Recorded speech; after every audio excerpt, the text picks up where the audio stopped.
ಕಟ್ಟಡ ಕಾರ್ಮಿಕ ಇಲಾಖೆಯಲ್ಲಿ ನೇಮಕಾತಿ ನಡೆಯಲಿದೆ. ಯಾವ ರೀತಿ ಅರ್ಜಿಯನ್ನು ಸಲ್ಲಿಸಬೇಕು, ಸಂಬಳದ ವಿವರ, ಶೈಕ್ಷಣಿಕ ಅರ್ಹತೆ ಮತ್ತು ಇದಕ್ಕೆ ಯಾರೆಲ್ಲ ಅರ್ಜಿಯನ್ನು ಸಲ್ಲಿಸಬಹುದು ಸಂಪೂರ್ಣ ಮಾಹಿತಿಯನ್ನು ತಿಳಿಸಿಕೊಡುತ್ತೇನೆ. ವಿಡಿಯೋವನ್ನು ಸ್ಕಿಪ್ ಮಾಡದೆ ಕೊನೆವರೆಗೂ ನೋಡಿ. ಯಾರೆಲ್ಲ ನನ್ನ ಚಾನೆಲ್ ಹೊಸದಾಗಿ ನೋಡುವರು ಪ್ಲೀಸ್ ಸಬ್ಸ್ಕ್ರೈಬ್ ಮಾಡಿ. ಕರ್ನಾಟಕ ಕಟ್ಟಡ ನಿರ್ಮಾಣ ಇಲಾಖೆಯಲ್ಲಿ ನೇಮಕಾತಿ ನಡೆಯಲಿದೆ.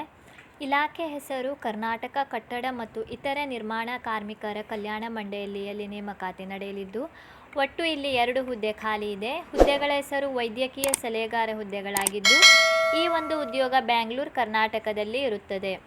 ಸಂಬಳ: ಆಯ್ಕೆಯಾದ ಅಭ್ಯರ್ಥಿಗಳಿಗೆ ಪ್ರತಿ ತಿಂಗಳು 60,000 ರೂಪಾಯಿ ಸಂಬಳ ನೀಡಲಾಗುವುದು. ವಯಸ್ಸಿನ ಮಿತಿ ಕನಿಷ್ಠ 60 ವರ್ಷ ಮತ್ತು ಗರಿಷ್ಠ 70 ವರ್ಷಗಳನ್ನು ಮೀರಿರಬಾರದು. ಶೈಕ್ಷಣಿಕ ಅರ್ಹತೆ: ಅಧಿಕೃತ ಅಧಿಸೂಚನೆಯ ಪ್ರಕಾರ ಶೈಕ್ಷಣಿಕ ಅರ್ಹತೆಯನ್ನು ಹೊಂದಿರಬೇಕು. ಇದಕ್ಕೆ ಲಿಖಿತ ಪರೀಕ್ಷೆ ಮತ್ತು ಸಂದರ್ಶನದ ಮೂಲಕ ಅಭ್ಯರ್ಥಿಗಳನ್ನು ಆಯ್ಕೆ ಮಾಡಲಾಗುವುದು.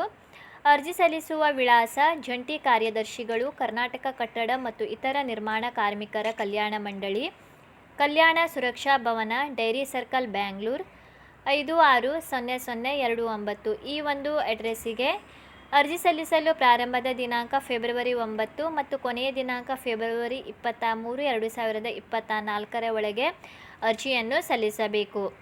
ಹೆಚ್ಚಿನ ಮಾಹಿತಿಗಾಗಿ ಡಿಸ್ಕ್ರಿಪ್ಷನಲ್ಲಿ ಲಿಂಕ್ ನೀಡಲಾಗಿದೆ, ನೀವು ಅಲ್ಲಿ ಹೋಗಿ ಕೂಡ ನೋಡಬಹುದು.